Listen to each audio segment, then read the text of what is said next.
Emily and Daniel were super excited as they stepped into the massive aquarium. The air smelled salty, like the ocean, and the sound of bubbling tanks and chattering visitors filled the space. Their parents handed them a map, but Emily, being 10 years old and feeling like an expert explorer, folded it up and stuck it in her pocket. "Let's see if we can find the octopus first," said Daniel, who was 6 and fascinated by creatures with lots of legs. Emily nodded. "I heard there's a new exhibit with jellyfish too. They glow all sorts of colors, red, blue, and even green." Hand in hand, they started wandering the brightly lit corridors filled with enormous glass tanks. Sharks, gracefully gliding through water, swam overhead in a giant archway made entirely of glass. From tiny crabs to enormous stingrays, each creature seemed to be performing a silent ballet just for them.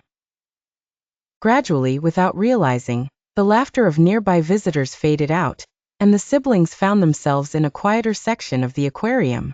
Here, the tanks were smaller and the sounds softer, home to the gentle seahorses gliding lazily around in their miniature ocean worlds. Emily checked the map to find their way back to the bustling halls, but to her surprise, it was nowhere to be found. A slight flicker of worry crossed her mind. "Uh-oh," she whispered. Daniel squeezed her hand. "Did we lose it?" Emily took a deep breath and smiled reassuringly. "Don't worry. Adventure awaits, remember? We're explorers, and every explorer finds their own way back." "What if we're stuck like the fish in the tank?" Daniel asked, eyes wide.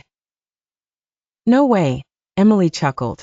"Fish don't have adventures outside their tanks, but we do. Let's think of it as an unplanned treasure hunt." They slowly walked around, admiring different colorful coral reefs that looked like glittering gems under the soft lighting. Then Emily said, "Look, up there. A sign with all different colors leading back to tropical treasures. That's where the octopus should be." Following the rainbow-colored signs, Daniel and Emily moved from zone to zone, imagining themselves venturing through jungles beneath the waves. "Remember when we watched that documentary about lost ships and hidden treasures under the sea?" Emily recalled to excite Daniel.